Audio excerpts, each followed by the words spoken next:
तर माझा पूर्ण जो सेटअप आहे ना तो जवळजवळ झालेला आहे। आणखी इतर साहित्य पकडून म्हणजे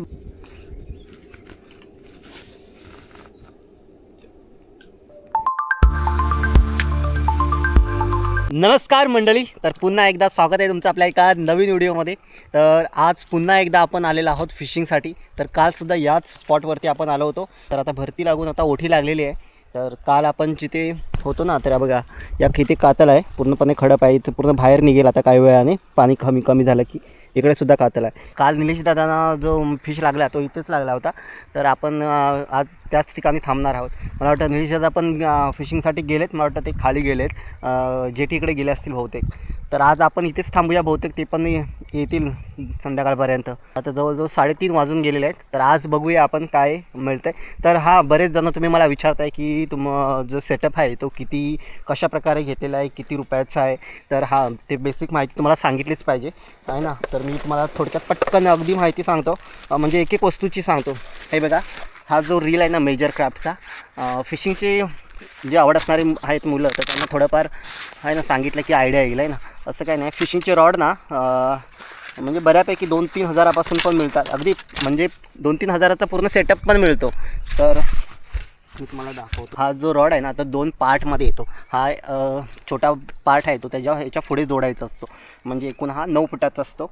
आणि याची किंमत आहे ती एकूण 4,500, फक्त या रॉडचीच किंमत आहे ती 4,500। आणि इकडे बघा हे रील, आणि पुन्हा हा जो धागा आहे, रील काहीतरी मला वाटतं 2,500-3,500 हजाराची असते, जशी घेऊ तशी असते, पण ही चांगली क्वालिटीची आहे। सफिना प्रो, तर सफिना प्रो अकुमा कंपनीची अशा प्रकारचे हे लूर वगैरे येतात। तर म्हणजे मासे असतात त्यांना लूर म्हणतात।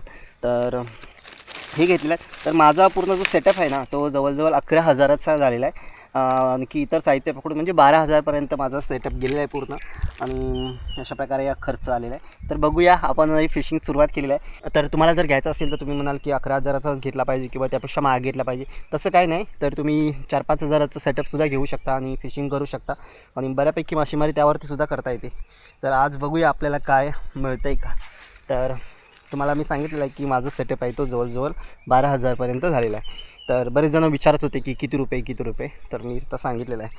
तर चला पटकन आता सेटअप रेडी करूया। हे आता ॲक्च्युली जोडावं लागतं, पुन्हा आपल्याला हे ब्रेडेड लाईन आहे त्याला पुन्हा त्या ब्रेडेड लाईनला पुन्हा आपला जो गल आहे तो जोडावा लागेल, म्हणजे जो आपला लूर आहे तो जोडावा लागेल।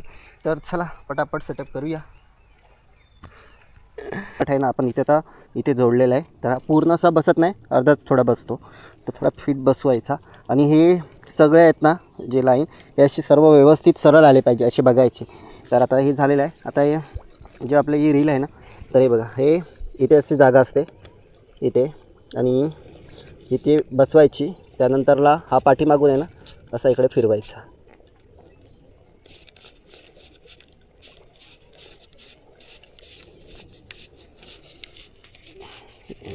पूर्ण अशी टाईट करायची। तर बघा आता हे फिक्स झालेलं आहे। आता काय करायचा, आता आपला जो हा धागा आहे ना तो पूर्ण यातून काढून घ्यायचा आहे।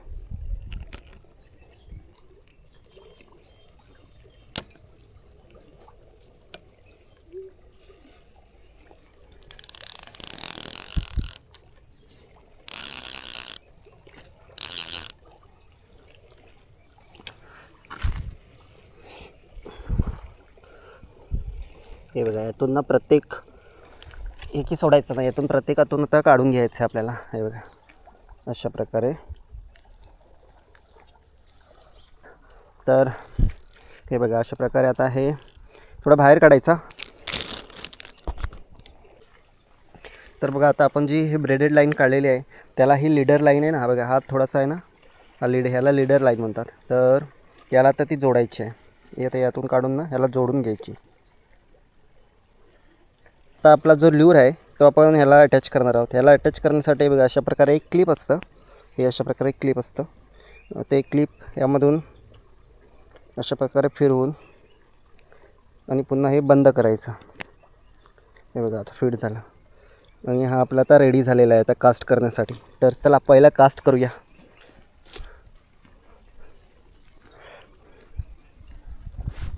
तर आणि पुन्हा कास्ट करण्यासाठी बघा आता आहे ना, हा जरा आपण वरती घेऊया।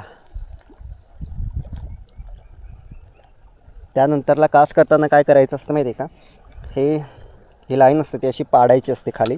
त्यानंतरला ही जर हातात पकडायचं, हे बघा हे दोरा आहे ना, तर हातात नाही पकडला तर ते बघा अलगद खाली पडतो पूर्णपणे, कारण हा फास्ट निघतो. तर आता आपल्याला पुन्हा हे करायला, आपण पुन्हा घेऊया वरती, तुम्हाला दाखवण्यासाठी फक्त मी घेतला. आणि टाकल्याच्या नंतरला हा पुन्हा हे करायचं. आता बघा, आता आपल्याला फेकायचं आहे, त्यासाठी आपण हे ओपन केला आणि आता आपण फेकणार आहोत. चला रेडी, फर्स्ट कास्ट.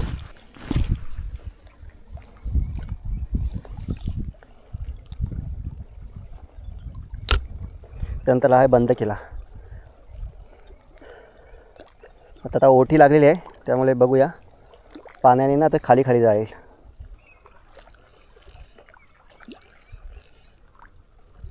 खेळवायला सुरुवात करायची अशा प्रकारे.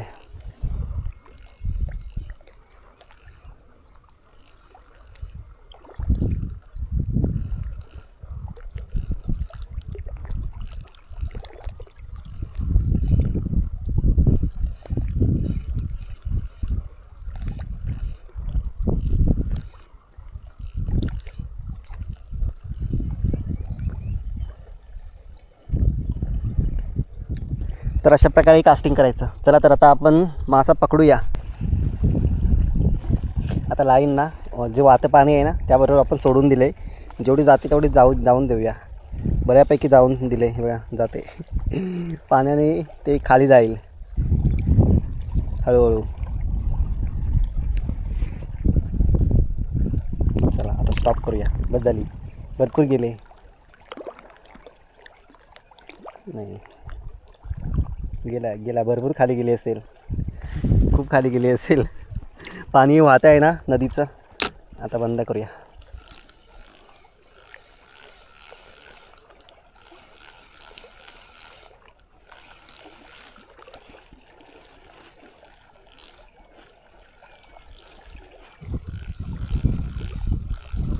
या हो, बघितले मी खाली होतात ना. काय लागले काय?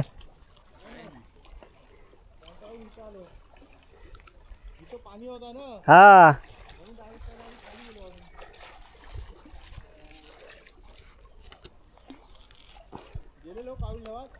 नाही गेलो, सकाळी नाही जायला भेटलं. म्हटलं आज तिकडेच जाऊया, सकाळचं जायला लागेल तिकडे, किंवा नाही तर एकदम संध्याकाळी. हा ह्याला पण चांगला रिपोर्ट आहे ह्याला. एकदा लागेल पाऊस. हां बस एकच एकच पण चांगला रिपोर्ट आहे याला, मस्त. असलेला पण काढलेला मी असला. हां 1 किलोचा काढलेला. अच्छा.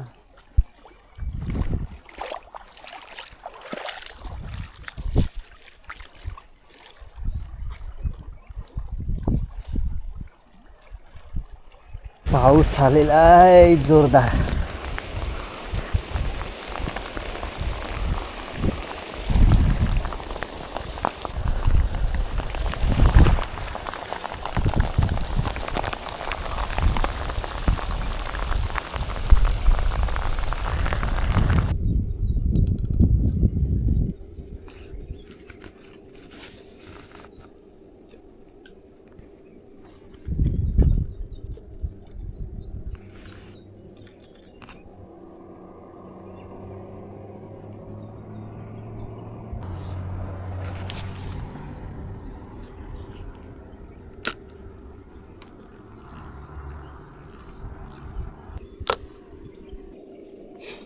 नाही बहुतेक तोडावं लागेल. लूर अडकला मासा नाही पण लूर अडकला.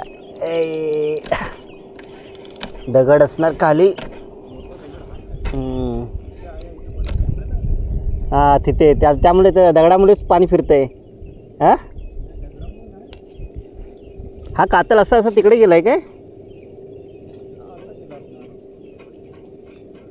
येतच नाही, तोडावं लागेल बहुतेक, तोडावं लागेल. बघूया थोडा टाईम निघतंय का.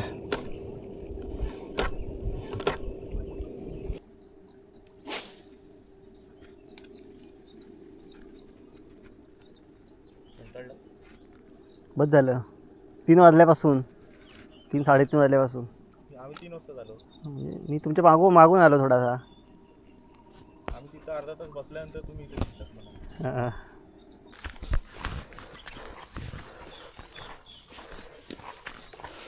किती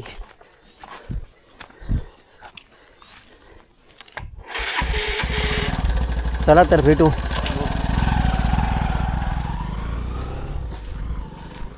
साडेसहा झालेत. तर ते कालचे दादा आज पुन्हा आले होते आणि दुसरासुद्धा तो मित्र आलेला. तर एकूण आम्ही तिघेजण होतो. ते पहिल्यांदा खाली गेले तर तिकडे नाही भेटले, मग इकडे वरती आले कालच्या स्पॉटला. तर इथेसुद्धा आम्ही भरपूर कास्ट केला परंतु काहीच आजसुद्धा कॅच झालं नाही. मला तर 2-3 वेळा बाईट केलं होतं परंतु मासा ते पूर्ण त्याने गिळला नाही, त्यामुळे तो निघून गेला.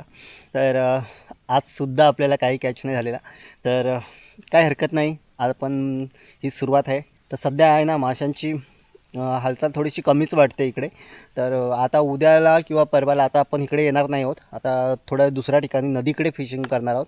बघूया, तिकडे एकदा ट्राय करून बघूया. आमच्या तिकडे गावाच्या जवळ एक स्पॉट आहे, तिथे एकदा जाऊ आणि बघू. तर चला, या व्हिडिओमध्ये एवढंच. तर तुम्हाला दाखवायला मासा काय आपल्याला अजून भेटत नाही आहे, लवकरच भेटेल असं वाटतं आहे. अर्ध्या रस्त्यामध्ये आलो आणि आपल्या बाईकचा प्रॉब्लेम झालेला आहे. ॲक्च्युली काय झालं माहिती आहे का, बाईक आपली पंक्चर झालेली आहे. काहीतरी दगड किंवा खिला वगैरे काहीतरी टायरला लागलेला आहे आणि टायर पंक्चर झालं. नशीब की गावाच्या जवळ येऊन झालेलं आहे, नाहीतर थोडं दूर झालं असतं तर खूप चालावं लागलं असतं. तर असं प्रॉब्लेम होतो आणि कोणी सोबत पण नसतो. अशा प्रकारे जर रात्रीचं कधी काय झालं आणि जंगलातून प्रवास करत असू तर मोठी अडचण व्हायची आहे ना. आणि आता थोडंफार उजेड आहे अजून, तर असं काहीसं प्रॉब्लेम होतो. उद्याला काहीतरी करावं लागेल, उद्याला टायर काढून. पण काय झालं माहिती आहे का, टायर पंक्चर झाल्याच्या नंतरला मला थोडंसं जाणवलं, त्यानंतर मात्र एक्सिलेटरची वायरसुद्धा तुटली. तर सेन्सर असतं त्यामुळे मला त्याबद्दल जास्त काय माहिती नाही. जर तुम्हाला माहिती असेल तर म्हणजे टायर पंक्चर झाला त्यानंतरला थोडंसं अंतर मी तसं चाललो, थोडंसं अंतर म्हणजे जास्त नाही, मला वाटलंच काहीतरी फरक वाटतो आहे मला. तर मी खाली बघत होतो, तेवढ्यातच एक्सिलेटरची वायरसुद्धा तुटली आणि पूर्णपणे गाडी बंद पडली. तर असं काहीसं झालेलं आहे. आता चालत चाललो आहे. आता आलो आहे आमच्या गावच्या ओढ्याजवळ.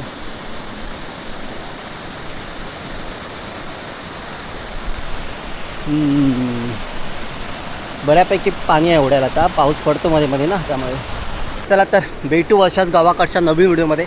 तर मंडळी, स्वतःची काळजी घ्या, आपल्या कुटुंबाची काळजी घ्या आणि सगळ्यात महत्त्वाचं आहे ते हॅपी राहा आणि सेफ राहा. चला तर बाय.